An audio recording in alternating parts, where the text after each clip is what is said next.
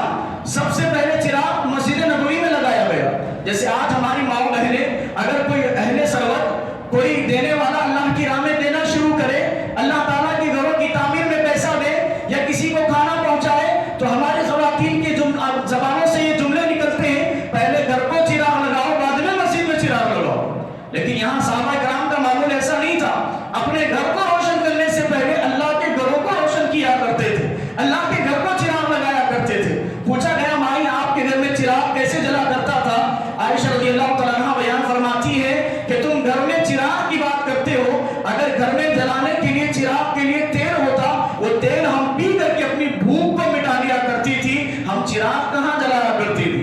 مہینوں پر مہینے گزر جاتے، چاند پر چاند گزر جاتے، ہمارے گھروں میں چولہے نہیں جلا کرتے تھے، پھر گزارا کیسے ہوتا تھا؟ کھجور اور پانی پر گزارا ہوتا تھا۔ یہ بھوک کا عالم ہے میرے بھائیوں۔ تو بھوک کی وجہ سے مسلمان پریشان ہے؟ نہیں ہے پریشان۔ کیوں؟ جا کر دیکھو ان کے فنکشنوں کا محاسبہ کرو، پتا چلے گا کہ امت پریشان ہے کہ عیش و عشرت کی زندگی گزار رہی۔ فنکشن ہالوں کا، شادی خانوں کا جائزہ لے تو پتا چلے گا کہ مسلمان قوم پریشان نہیں ہے، کھانے کے در سے پریشان نہیں ہے۔ اور یقینی بات تو یہ ہے کہ اس امت کے فقیر و فقراء جو سڑک پر مانگتے ہیں، وہ تک تہاری اور بریانی کھاتے، یہ امت پریشان کہاں سے نظر آ رہی ہے؟ یہ امت کہاں سے پریشان نظر آ رہی ہے؟ تو بھوک کے ذریعے سے بھی امت پریشان نہیں ہے میرے بھائیوں۔ اسی طریقے سے کیا خوف کے ذریعے سے پریشان ہے؟ خوف سے بھی پریشان نہیں۔ کہاں کا خوف؟ نہ اولاد کو والد کا خوف، نہ والد کو گھر والوں کا خوف، ان کے درمیان ایک دوسرے کے خوف ختم ہو چکے ہیں، نہ اللہ کا خوف۔ رہا بات حکومت کا، حکومت کا بھی کوئی خوف نہیں ہے میرے بھائی۔ جس ملک میں ہم زندگی گزار رہے ہیں، جس ملک میں ہم اپنی عمریں گزار رہے ہیں، اس ملک کا قانون ہمیں مکمل آزادی دیتا ہے، تو پھر کس بات کا خوف ہے آپ؟ خوف تو اس بات کو کہتے ہیں جو اللہ کے رسول صلی اللہ علیہ وسلم کو تھا۔ خوف تو وہ تھا جو اللہ کے نبی صلی اللہ علیہ وسلم کی زبان مبارک سے نکلا، آپ کی زبان رسالت سے نکلا۔ بدر کے موقع پر جب آپ صلی اللہ علیہ وسلم نے کفار اور مشرکین کا لشکر اور اس لشکر سے بندھی ہوئی صف کے درمیان ابو جہل جیسے لوگوں کو دیکھا، شمشیر قسم کے لوگوں کو دیکھا، خوف تو یہ ہے کہ پیارے نبی صلی اللہ علیہ وسلم کی زبان سے نکلا، وہ اہل مکہ تو نے اپنے کلیجے کے ٹکڑوں کو اپنے مکہ سے باہر نکال دیا۔ خوف یہ ہے میرے بھائی۔ خوف تو وہ تھا جو اللہ کے نبی صلی اللہ علیہ وسلم کو مکہ سے نکالا گیا۔ مکہ سے نکلتے وقت پیارے نبی صلی اللہ علیہ وسلم نے خانہ کعبہ سے مخاطب ہو کر، مکہ سے مخاطب ہو کر کے کہا ہے مکہ تو میرے دل کے سب سے زیادہ قریب ہے، میں تجھے نہیں چھوڑتا اگر اہل مکہ مجھے تجھ سے نہیں نکالتا۔ اور خوف تو وہ ہے میرے بھائیوں جو مکہ کو چھوڑتے ہوئے اللہ کے نبی صلی اللہ علیہ وسلم کی زبان سے نکل رہا تھا، قل رب ادخلنی مدخل صدق واخرجنی مخرج صدق واجعلنی من لدنک سلطانا نصیرا۔ اے اللہ مکے سے اچھی طرح نکال دے، مدینے میں اچھی طرح داخل کر دے، اور اسی زور و قوت کو میرا مددگار بنا دے۔ یہ خوف ہے میرے بھائی۔ خوف تو وہ ہے جو غزوہ احزاب کے موقع پر اللہ رب العالمین نے کہا وَزُلْزِلُوا زِلْزَالًا شَدِيدًا، کہ انہیں اللہ تعالیٰ نے جھنجھوڑ دیا، اس قدر آزمایا کہ پوری دنیا کے مذاہب اسلام کے مقابل آ گئے۔ اور اللہ کے نبی صلی اللہ علیہ وسلم دیکھ رہے ہیں، ایک طرف وہ ہے جنہوں نے اللہ کے نبی صلی اللہ علیہ وسلم پر اپنا لشکر لے کر کے آئے، کفار اور مشرکین ایک جانب آ گئے، منافقین نے اپنا جو ہے علم اٹھا لیا، کہا ما اراد اللہ ورسولہ الا غرورا۔ انہوں نے کہنا شروع کر دیا منافقین نے، اللہ اس کے رسول نے جو ہم سے وعدہ کیا وہ تو ایک فریب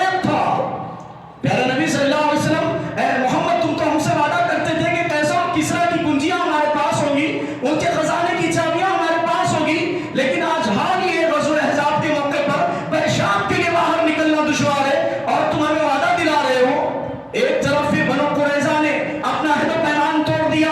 جو صلح صفائی کی تھی پیارے نبی صلی اللہ علیہ وسلم کے ساتھ, وہ صلح انہوں نے توڑ دی. اللہ کے نبی صلی اللہ علیہ وسلم کو جب معلوم ہوا, خوف سے اللہ کے نبی صلی اللہ علیہ وسلم پریشانی سے پیارے نبی صلی اللہ علیہ وسلم نے اپنے چہرے پر اور اپنے سر پر چادر ڈال لی اور پیارے نبی صلی اللہ علیہ وسلم چت لیٹ گئے. یہ دیکھ کر کے مسلمان مزید گھبرا گئے, مزید پریشان ہو گئے. اللہ کے رسول اس اضطراب کی کیفیت میں کیا ہو رہا ہے؟ پھر اللہ کے نبی صلی اللہ علیہ وسلم اللہ اکبر کہتے ہوئے اٹھے اور کہا کہ مسلمانوں, تمہیں فتح اور نصرت کی جو بشارت اللہ رب العالمین نے دی ہے. میرے بھائیو, خوف تو اس کو کہا جاتا ہے. مسلمان کسی خوف کے عالم میں نہیں ہے, تو مسلمان خوف کی وجہ سے بھی پریشان نہیں ہے. اولاد کی وجہ سے بھی مسلمان پریشان نہیں ہے آج, کیونکہ اولاد کے معاملے میں تو مسلمان بے پرواہ ہے. تربیت کا کوئی نظام نہیں, تربیت کا کوئی طریقہ کار نہیں, بس پیدا کر رہے ہیں, چھوڑ رہے ہیں, دنیا کے حوالے کر رہے ہیں. تو تربیت کے معاملے میں بھی کوئی نظام نہیں. بچہ پلے بڑے, اسے کچھ بھی لینا دینا نہیں, بس ہمیں ثابت کرنا ہے کہ ہم مرد ہیں, پیدا کر کے ہمیں ثابت کرنا ہے. میرے بھائیو, اس کے علاوہ تربیت کا کوئی نظام ہمارے پاس نہیں. جیے مرے بچے ہو یا نہ ہو, اس سے کوئی لینا دینا نہیں. جی جوڑا گیا تو صحابہ کرام کو نہیں جوڑا گیا. پیارے نبی صلی اللہ علیہ وسلم کی خود 3 نرینہ اولاد انتقال کر گئی. ٹھیک ہے, قدر اللہ ما شاء فعل. اللہ کے نبی صلی اللہ علیہ وسلم, اللہ کی مرضی. میرا دل غمگین ہے ابراہیم کے وفات کے موقع پر پیارے نبی صلی اللہ علیہ وسلم کے الفاظ ہے کہ میرا دل غمگین ہے, میری آنکھیں اشکبار ہیں, لیکن میں اپنی زبان سے وہی کہوں گا جس سے اللہ راضی ہوتا ہے. انا للہ و انا الیہ راجعون کہیں. اللہ کے نبی صلی اللہ علیہ وسلم خاموش ہو گئے. کیوں؟ اللہ کی قدرت ہے, اللہ جسے چاہے اولاد دے, جسے چاہے چھینے. لیکن وہ مسئلہ تو زد و کوب کر گیا دل کو, جو اہل مکہ نے کہا تھا. وہ جملہ تو پیارے نبی صلی اللہ علیہ وسلم کو پریشان کر گیا.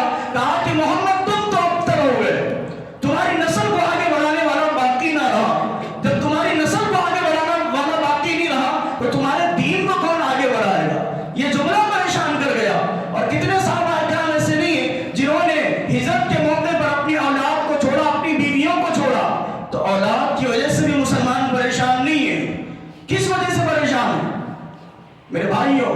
عہدے اور منصب کی وجہ سے پریشان ہے, مال و دولت کی وجہ سے پریشان ہے, بیوی بچوں کی وجہ سے پریشان ہے. ہاں, مال کی وجہ سے پریشان ہے. کس طرح کما لے, کس طرح بینک بیلنس بنا لے, کس طرح ایک گھر کا 2 گھر کر دے, اس وجہ سے مسلمان پریشان ہے. عہدے اور منصب کی وجہ سے پریشان ہے.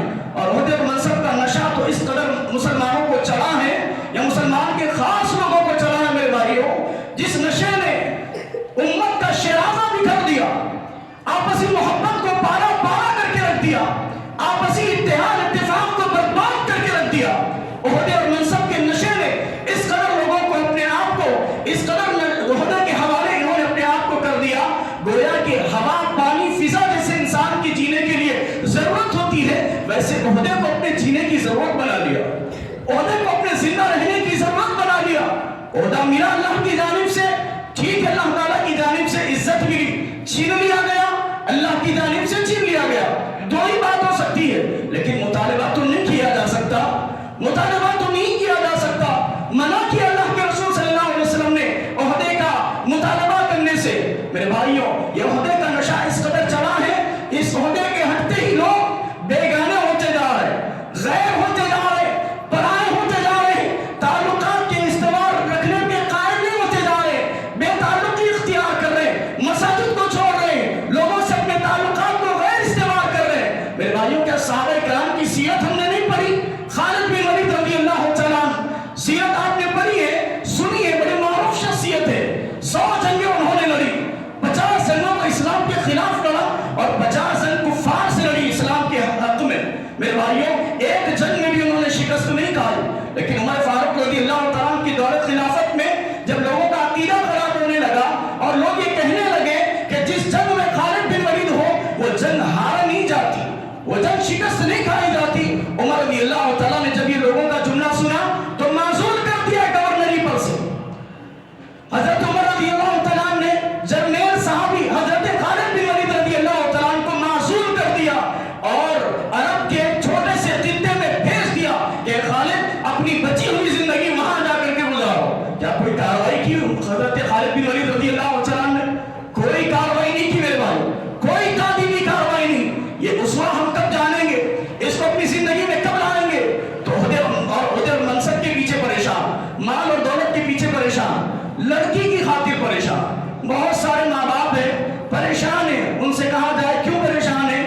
دیکھیے اللہ کے نبی صلی اللہ علیہ وسلم، ابو بکر صدیق اور عمر فاروق رضی اللہ عنہما ایک دوسرے سے یہ گفتگو کر رہے ہیں کہ ہم تینوں ایک دوسرے بھوک کی شکار ہیں، آپس میں ملے ہیں، بھوک کے شکار ہیں، ایک وقت کا کھانا گھر پر نہیں ہے، لیکن حضرت عمر ابو بکر صدیق رضی اللہ تعالیٰ نے اپنی بیٹی پیارے نبی صلی اللہ علیہ وسلم کو دی کہ نہیں؟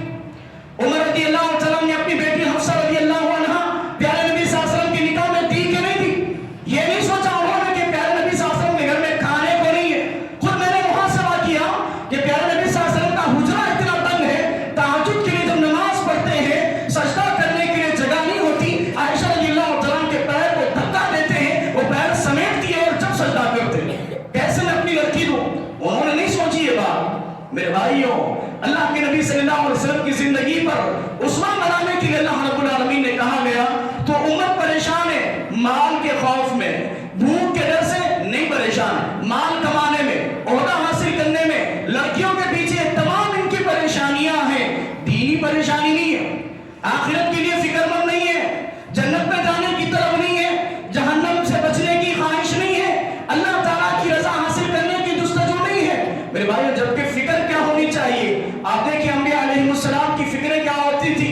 آپ دیکھیں حضرت نوح علیہ السلام 950 سال تک تبلیغ کرتے رہے، 950 سال ان کی زندگی نہیں تھی، یہ صرف تبلیغ کا دورانیہ بتایا گیا، 950 سال تک انہوں نے صرف تبلیغ کی، عمر تو 20 سے زیادہ تھی ان کی، 950 سال تبلیغ کرتے رہے اس فکر میں کہ اللہ میں نے رات دن اپنی امت کو تیری طرف بلایا، دعوت قومی لیل و نہارا، رات کے اندھیرے میں، دن کے اجالے میں، جہرن و سرن، ہر طریقے سے ان کو بلا کر کے دیکھ لیا۔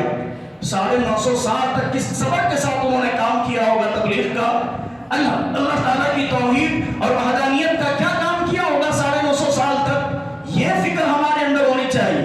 انبیاء علیہ السلام کی آپ فکر دیکھیے، حضرت موسیٰ علیہ السلام ہے، جب اللہ رب العالمین نے دعوت کا کام سونپا تو فوراً سوچنے لگے کہ میری زبان میں تو لکنت ہے، قال رب اشرح لی صدری ویسر لی امری واحلل عقدۃ من لسانی یفقهوا قولی، اے اللہ میرے سینے کو کھول دے اس کام کے لیے اور میری زبان کی گرہ کو کھول دے اس کام کے لیے تاکہ میں مخاطب کروں تو مخاطب کو میری بات سمجھ میں آئے۔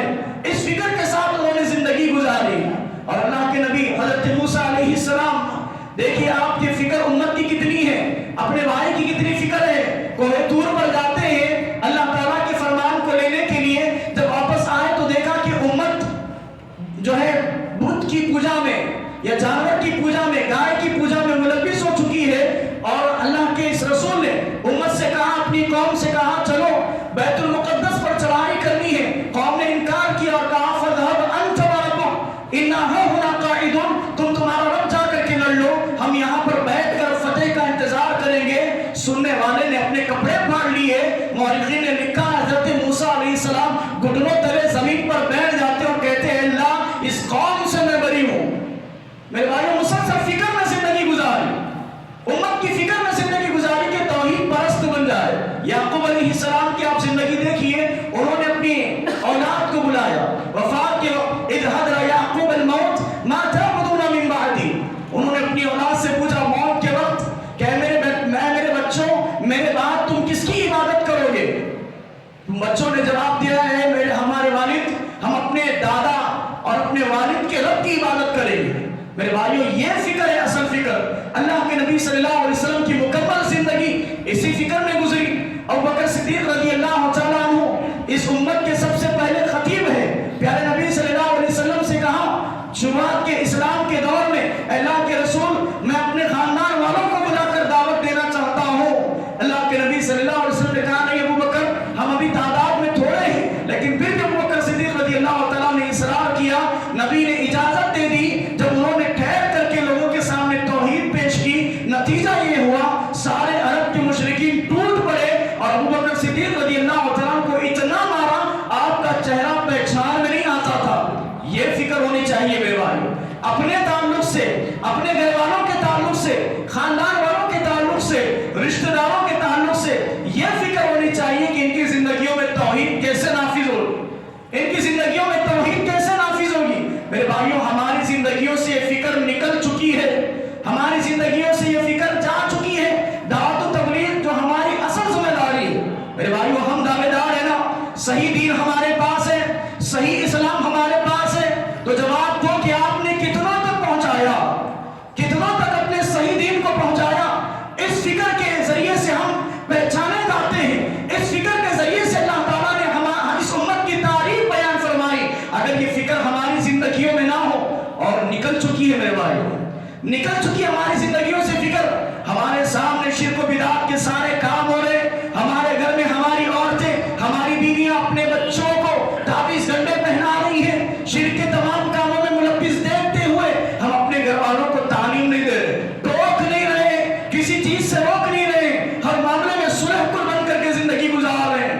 بھائیو اللہ تعالیٰ سوال کرے گا، صحیح دین جب آپ کے پاس ہے پہنچائے کیوں نہیں، اس بات کا اللہ تعالیٰ سوال کرے گا۔